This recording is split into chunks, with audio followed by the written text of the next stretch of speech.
शुक्रवार को प्रधानमंत्री नरेंद्र मोदी ने वीडियो कॉन्फ्रेंसिंग के माध्यम से राष्ट्रीय शिक्षा नीति 2020 के तहत 21वीं सदी में स्कूली शिक्षा सम्मेलन को संबोधित किया। इस सम्मेलन में देश के शिक्षा मंत्री डॉक्टर रमेश पोखरियाल निशंक भी मौजूद रहे। आपको बता दें, शिक्षा मंत्रालय की ओर से 2 दिवसीय शिविर का आयोजन किया जा रहा है, जो कि शिक्षा पर्व के रूप में किया जा रहा है। इस सम्मेलन को संबोधित करते हुए केंद्रीय शिक्षा मंत्री डॉक्टर रमेश पोखरियाल निशंक ने कहा कि नई शिक्षा नीति के तहत प्रारंभ के वर्षों पर ज्यादा फोकस किया गया है, इसीलिए 10+2 को हटाकर 5+3+3+4 की नीति बनाई गई।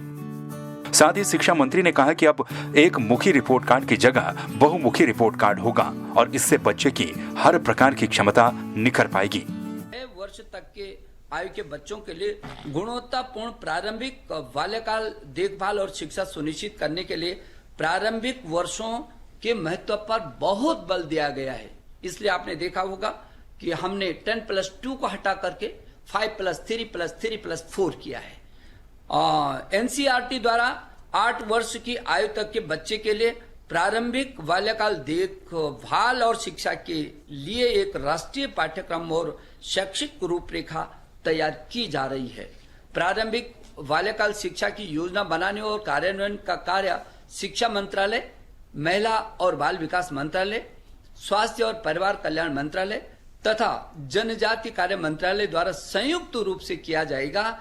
अंतर मंत्रालय सहयोग और सहभागिता के साथ हम एनर्जी भी पाएंगे और सिनर्जी भी पाएंगे। मैं ये समझता हूं कि ये एक परिवर्तनकारी काम इस शिक्षा नीति के तहत किया जा रहा है। एक मुखी रिपोर्ट कार्ड नहीं होगा, बल्कि 360 डिग्री होलिस्टिक मूल्यांकन होगा बच्चे का, और वो एक मुखी नहीं बल्कि बहुमुखी, चहुमुखी रिपोर्ट कार्ड नहीं बल्कि प्रोग्रेस कार्ड उसको दिया जाएगा। वो बच्चा स्वयं अपना मूल्यांकन भी करेगा, अभिभावक भी मूल्यांकन करेंगे, अध्यापक भी मूल्यांकन करेंगे और उसका साथी भी उसका मूल्यांकन कर पाएगा। ये जो चौमुखी मूल्यांकन होगा, इससे उसकी हर प्रकार की क्षमता निखर करके सामने आएगी। साथ ही इस दौरान शिक्षा मंत्री ने कहा कि भाषा का भी नई शिक्षा नीति में खास ख्याल रखा गया है। नई शिक्षा नीति में भारतीय भाषाओं के प्रचार प्रसार तथा संरक्षण पर भी बल दिया गया है। साथ ही किसी भी प्रदेश पर कोई भाषा थोपी नहीं जा रही है। भाषा की दृष्टि से बात करें तो भारतीय भाषाओं का प्रचार प्रसार एवं संरक्षण, संवर्धन, जीवंतता को सुनिश्चित करने के लिए बहुत सारी पहलें इसमें की गई हैं। शास्त्रीय, जनजातीय और लुप्तप्राय भाषाओं सहित सभी भारतीय भाषाओं को संरक्षित करने और उन्हें बढ़ावा देने के प्रयास किए जाएंगे। चाहे वो तमिल है, तेलुगु है, मलयालम है, कन्नड़ है, गुजराती है, मराठी है, बंगाली है, उड़िया है, उर्दू है, संस्कृत है, हिंदी है, सभी भारतीय जो संविधान की अनुसूची 8 में जो हमारी 22 भारतीय भाषाएं हैं उनको और सशक्त किया जाएगा और किसी भी प्रदेश पर, क्षेत्र पर कोई भाषा नहीं थोपी जाएगी। वहीं प्रधानमंत्री नरेंद्र मोदी ने भी इस सम्मेलन को संबोधित किया। पीएम ने कहा कि पिछले 3 दशकों में दुनिया का हर क्षेत्र बदल गया है, हर व्यवस्था बदल गई है।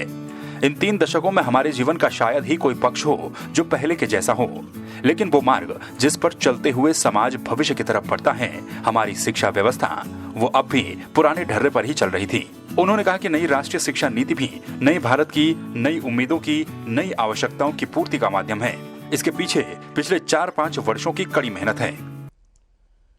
राष्ट्रीय शिक्षा नीति 21वीं सदी के भारत को नई दिशा देने वाली है। साथियों, पिछले 3 दशकों में दुनिया का हर क्षेत्र बदल गया, हर व्यवस्था बदल गई। इन 3 दशकों में हमारे जीवन का शायद ही कोई पक्ष हो जो पहले जैसा ही रहा हो, लेकिन वो मार्ग जिस पर चलते हुए समाज भविष्य की तरफ बढ़ता है,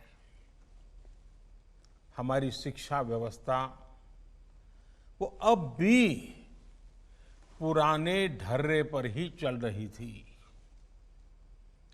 पुरानी शिक्षा व्यवस्था को बदलना उतना ही आवश्यक था जितना किसी खराब हुए ब्लैक बोर्ड को बदलना आवश्यक होता है।